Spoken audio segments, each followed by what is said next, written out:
This is 1 in 44, a presentation of Anderson Center for Autism. 1 in 44 is a weekly show devoted to autism spectrum disorder. Good morning and welcome to 1 in 44, the weekly talk show on topics related to autism spectrum disorder. I'm your host, Eliza Bozensky, Chief Development Officer at Anderson Center for Autism. And today I'm talking with two of our scholars from our Anderson Center International Program, Sayma from Bangladesh. Good morning.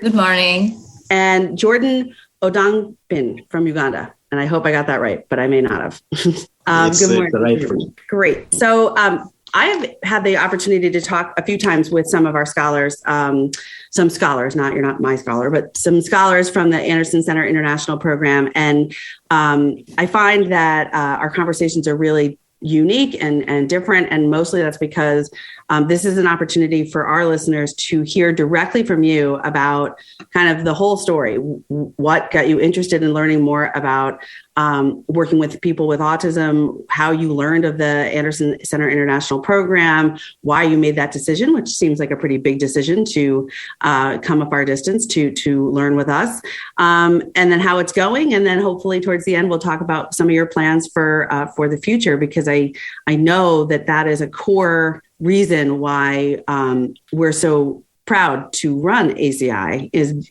because it's wonderful, learning from you and being able to provide this experience. But the big picture is really how that experience goes with you for the rest of your life and what your plans are in terms of, what you take away from it. So I'm hoping to cover all those things, but I'd like to start by just asking you, and I'll start with you, Sayma, to talk a little bit about yourself, your background, give us a little short bio on you. Thank you so much, Eliza. As you know that I am Sayma from Bangladesh. I am now 27 plus and I am an assistant counseling psychologist. I did my bachelor's major in psychology and my master's in counseling psychology from Bangladesh. My previous job was mental health and psychosocial support officer in an international organization. There I worked for the children who comes from the violence and the women who has from the violence, suspected from the violence. Mm-hmm. So, yeah, and my job location was in a hospital, and a hospital-based job.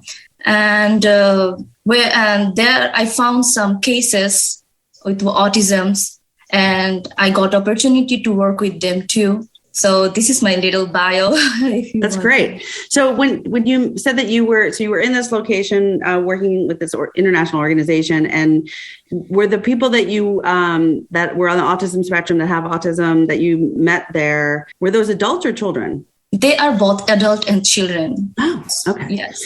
All right. So that, and then did you find yourself having any sort of special sort of affinity or interest in learning more about autism because of meeting those people? I hear that a lot, that it's sort of, I was working with, a lot of children or at a summer camp or doing this or that. And then I, had a student or had one client with autism and it sort of really sparked my interest. Is that what it was like for you? Yeah, that same happens to me. When I was a student in my master's program, that time my placement was in a hospital. Mm-hmm. So I found some cases. There are so many people, minor from the minor group. The parents came with their children. They are suspected autism and some other neurological development disorders. So the main thing is that all parents are not like ever what's happening with their children, like the suspected autisms, because they have no idea about the autism. What is autism? Mm-hmm. So as you know that Bangladesh, we have like both groups, like the educated and non-educated, and the middle class, lower class, upper class.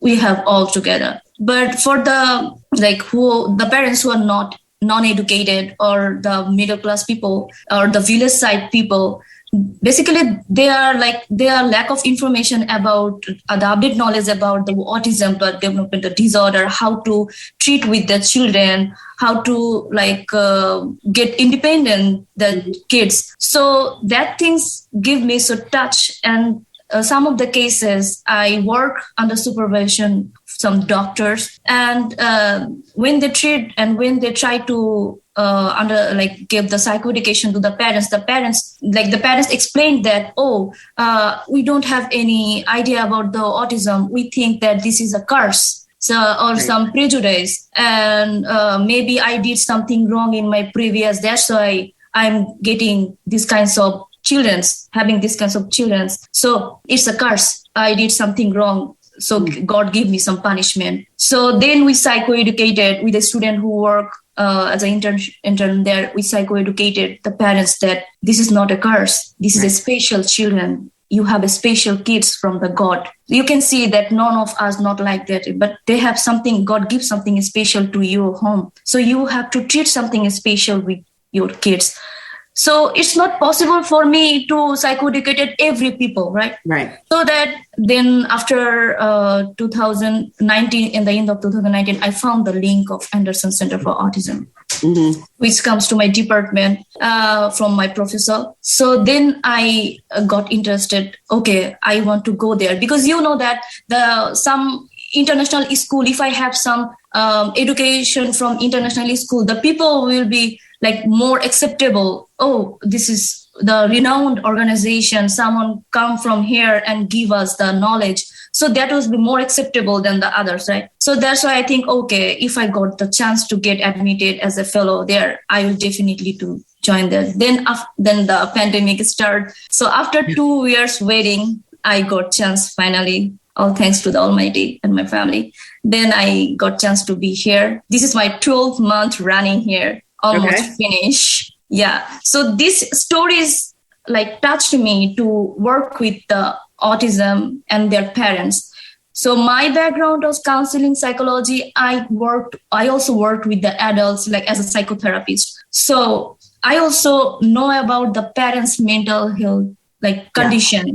Right. So I have both experience about the individual with childhood autism and also about the psychological condition of the parents. So I can merge together. And so this all things makes me touched to be here. So I found the Anderson, and it's a great opportunity for us. Every fellow, I can say it's my blessing that I got chances to work as a team member in Anderson. So it's a very good opportunity to learn directly how the Anderson is serving individuals, how they are caring the individuals. It makes me so happy. And I wish if my country also have the same thing, same opportunity, so that they will be also benefited. Well, thank you for that. That's a great background, and we hope for the same thing. That's really why we have this program. I'm going to come back probably after the break and ask you some questions about your sort of how your experience has been, and then again into the future what your hopes are. But let's switch to you, Jordan, and hear a bit about your background and what brought you to Anderson and to ACI. Yeah, thank you so much. Thank you also, Sayma. I'm Jordan Jacob Odongpiny. I come from a humble country called Uganda in Africa. I have a bachelor's in ethics and development studies. I'm majoring in rural sociology, where I work with students as administrator. And in my interaction, I go as far as assisting students with all aspects, including those with special needs. I did my master's in refugee and migration studies. And in the process, what motivated me was I realized that in any opportunity, in any situation of migration, there are students or kids or children who are unaccompanied. And among them, those least expected group are known as those who are having challenges in developmental disorders. And yet sometimes, somehow, the documentation is not very clear about it. So that provoked me to do that further studies, and that's as far as the study is concerned. My work relations, I work at an institution called Uganda Matters University. That's where also I studied from. My experience has been that because of the nature of the institution, we have partners with various other small sister organizations that have orphans. And so among the orphans, most of these kids are vulnerable. But because we don't have a clear a demarcation of the special needs, unfortunately, they're all grouped under one umbrella as disabilities or disabled children.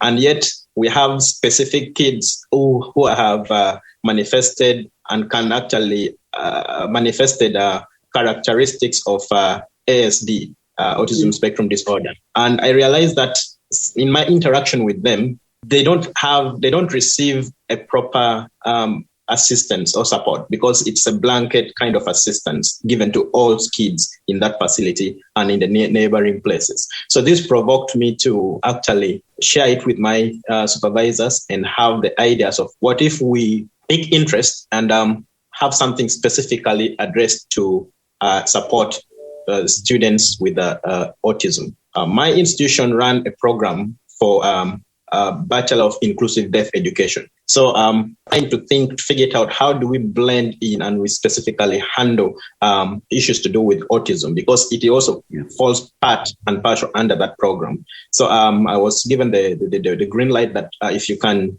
learn something and you can add some more value, we can do. We realized also when we tried to invest to research back home, we didn't have so many centers for autism. In fact, I would comfortably saying the ones I'm aware of, they can hardly reach 10, and some are private. But after COVID, some phased out because of the COVID. And I think that it's open to say COVID messed up very many things. Yes. So with that said, we picked interest. I picked interest of doing further research about autism, and I was lucky that one of my supervisors, who is this side, sent me a link and said, maybe since I've worked with you before, you can think and give it a try about these opportunities. You can go and, you can impact in one or another.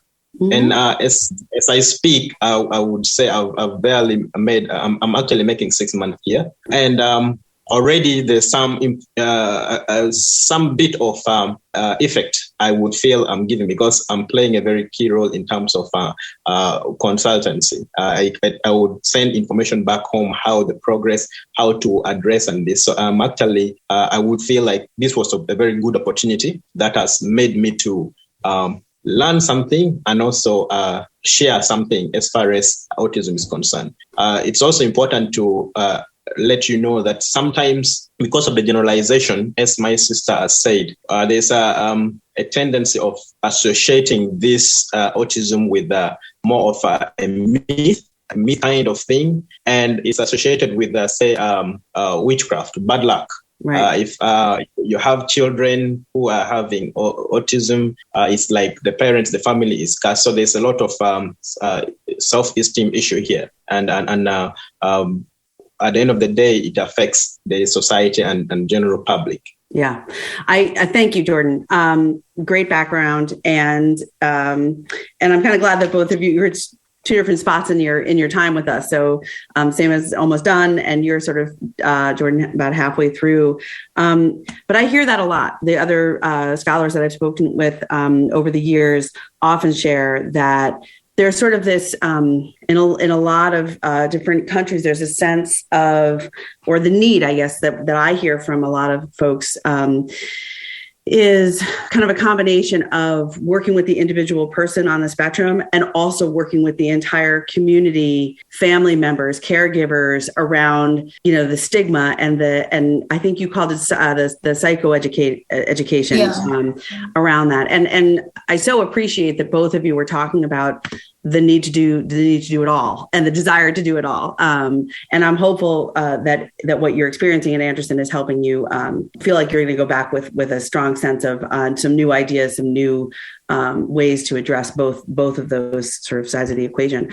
We are going to take a short break. When we come back, I'd love to just hear again maybe some of the things that you love about or have experienced so far about just being in New York and what that's been like for you, and also again what you're hoping to do when you return to Bangladesh and Uganda, respectively. This is 1 in 44, the weekly talk show on topics related to autism spectrum disorder. I'm your host, Eliza Bozensky, and we'll be right back. And now 1 in 44 continues on 100.7 WHUD. This is a weekly community affairs program presented by the Anderson Center for Autism. Welcome back to 1 in 44, the weekly talk show on topics related to autism spectrum disorder. I'm your host, Eliza Bozensky, and today I'm speaking with two of our Anderson Center International scholars, Sayma and Jordan. And both of you gave us us some really great information about your backgrounds, what you were doing, and how, Sayma for you in Bangladesh and Jordan for you in Uganda, leading up to the time when it sounds like you received a link, and that seems to be the experience for most of our scholars, is that somebody sort of passes on the link to Anderson's program, ACI. And I love that both of you were encouraged by your supervisors and colleagues to come and experience. So now that we know you a little bit better in terms of your background, professionally and educationally, you've now been living in New York for at least 6 months for you, Jordan, and 12 months for you, Sayma. And so aside from what you're learning with your training at Anderson, what has it been like? What are some of the highlights, some of the challenges that you've experienced while being here? Okay, so the challenges for me when I was the first time here, the Bangladesh, the Asian culture and the American culture is totally different, right? Yes. So it's also the far from the country distance and the cultural distance. The main things I survived in the first time, because our mother language was the Bangla, but here people are all speaking English. So when I was the first time here, it's hard for me to understand the fluency of English, what people before speaking. So it was the first time I also feel so problematic. Then, I tried to survive it, and I watched some movies, some news scholars, the news presentations or some articles I read repeatedly. Then I got something, you can feel that still I am learning, because it's a learning. So still I am surviving with this, but now I am less confident, feel confidence that speak and listen something and understand. So now almost I done with my 12 months, and now I can understand what people are speaking in front of me, and now I'm feeling confident to work with them. This is the challenging part for me. And the interesting part for you still that I'm now in New York. Yes, the New York. I love to explore the world. It's my passion, Great. My hobby to travel. So I got chances to be here in America, and the New York, the most desirable place for every people, right? So when I was here, I explored the cities and different places. I met with my friend Jordan, and when he also proposed me to visit New York City together, and we explored together. We have a lot of fun. Fun. That's great. Yeah. Even we also visit the Rockefeller Center during the Christmas season. We all fellows together visit there by the Anderson Authority gave us chances to explore the city together. So that was a fun for us, explore together the city. Yeah. I took pictures of that, and it looked like a great time. And we had a family, Jeff and Tandra, who were really supportive of the ACI program and have been since the very beginning of it. And it was a wonderful idea. So I'm glad that you both got to go and experience that. That's kind of what I was asking, is just, outside of the training and the learning that's happening on the Anderson campus, this program also allows and encourages you to explore both the Hudson Valley region, which is where we're located, but also the rest of New York, because, get on a train and you're there pretty quickly. So Jordan, same question for you. What have been some of your, maybe a challenge and something that you've really enjoyed? The challenge, before the challenge, the thing I enjoyed most was the trip. I moved to New York City, and then I took a walk to the Hudson Walkway. Where, beautiful! Your story. Incidentally, we got lost. We crossed the other side, so we forgot to come back this side, and it was already 6:30. So we had to wait and call Uber to come and pick us from the other side. It was nice. You can walk for a long time. All right, great story. But that'll nice experience, but also that one. The challenges I faced were basically two, I would think. One was food. I like eating. I'm a foodie. I like eating, and when I came here, I was expecting to get, say, for instance, I want to eat chicken. Back home, I would run and chase a chicken and slaughter and eat when it's still fresh. Here, I would not see it. So until I had to adapt and learn how to to eat these other things, the burgers, and eating burgers for dinner, for lunch, and so forth. So I managed to use that to my advantage, and it helped me out. The other challenge was back home we greet a lot. We are a society of we are happy. We tend to be happy no matter the circumstance. So we would greet anyone, but this side it is hard to greet. And in the process of orientation, we were told sometimes be cautious on who to greet, how to greet, because individually some people might take it or might feel offended if you are greeting them. It's like you're entering into that space. So that made me to be a bit scared of, okay, if I greet this person, say, hi, how are you? Am I going to be seen as someone who is infringing privacy and all that? So that made me to be a bit tense. And by the end of the day, I realized like, it is what it is. And I'm not the first. But the best thing is if someone greets me back, I can greet back. I'll be I would be in the receiving end of greetings and all that thing. And that kept me going.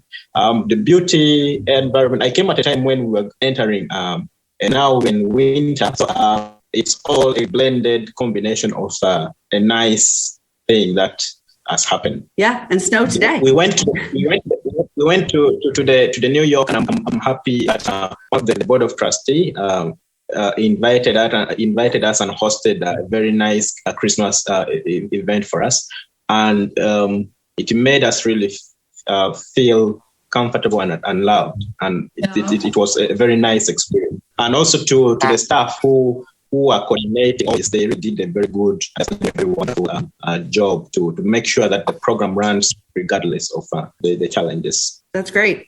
And you've had a chance, both of you, in terms of the type of experience you do have on the Anderson campus. You're training right alongside Anderson direct support professionals and other employees of the organization. And I just want to point out, we're getting low on time, but I just wanted to point out that there are so many facets to this program, and I'm thrilled to hear that you've taken advantage of so many of them and that you've experienced them. Jordan, what you said before about greeting and personal space, it's also interesting that you're both here at sort of a post-COVID experience, which I think would make that even more exacerbated. The idea that even everybody has adopted their own individual level of comfort in terms of being near somebody else in close proximity or not. And I don't know that that's ever, I feel like that's going to be one of those long lasting impacts for everyone in the world. But it was really interesting to hear your perspective on, if part of my culture is to be a greeter, then you've got these, you're in a different country and you're also in a post-COVID sort of world of, does anybody really want to make eye contact or talk to somebody or be close to somebody again? And I certainly hope so. But that opened my eyes to something I hadn't thought about before. So thank you, Jordan. Again, we're kind of low on time. So I think probably the best thing to do is to summarize that I'll give you, if each of you could just take maybe 30 seconds or a minute to think of some piece of advice you might give somebody who's maybe in their home country, maybe kind of just received the link to the Anderson Center International Program and is considering it. What would you tell somebody who's in the process of deciding whether or not to pursue this opportunity or not? For me, obviously, they should grab this opportunity because this is very good opportunity for everyone. So I will recommend it. Already when I was here, from my country, they knocked me to be here. So I told them about the Anderson, what they're doing. So when I was working, during my 12 months, many people knocked me to be interested to be here. And I suggest them grab this opportunity. And I told them, if you need any kinds of help from me, definitely I will try to help you.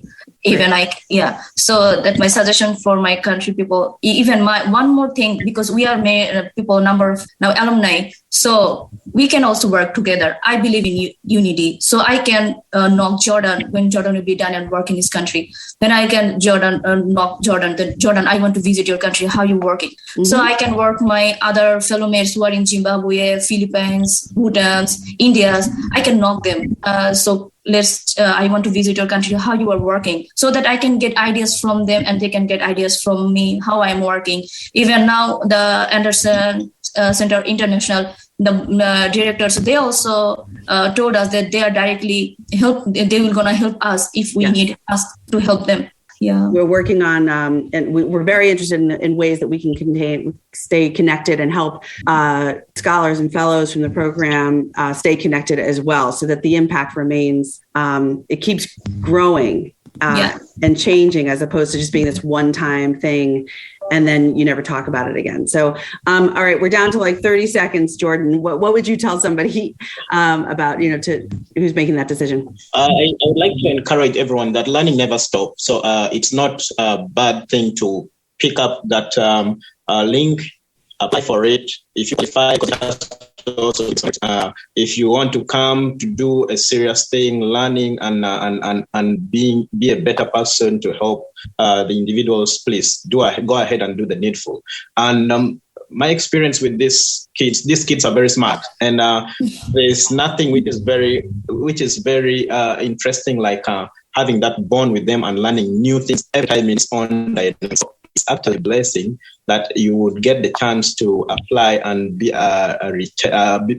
called to come and learn and support the individuals in all perspectives. So even if you go back home, you can still carry ahead and do a lot of projects that would still support and benefit everyone. We're actually working on something as fellows, as alumni, after some good come up with as a team that we can go back and we support with various projects back home in all aspects. Great. An alumni association for ACI would be a great thing to see. And like I said, Anderson's interested in being a part of that and supporting as best we can. So I just want to thank you both. I wish we had longer to talk, but we are out of time. But thank you so much for being here. Thank you for clicking on that link and pursuing it. And the learning is a big cycle. We're learning from you. You're learning from each other. You're learning from the kids, the Anderson staff you're next to. It's just a beautiful thing. And I appreciate you and you sharing your experiences with me today so much. So Sayma and Jordan, two scholars from our Anderson Center International Program, thank you so very much. This is 1 in 44, the weekly talk show on topics related to autism spectrum disorder. I'm your host, Eliza Bozinski. And remember, Anderson cares. You've been listening to 1 in 44, a weekly presentation of the Anderson Center for Autism. Join us for another edition of the show at this time next weekend.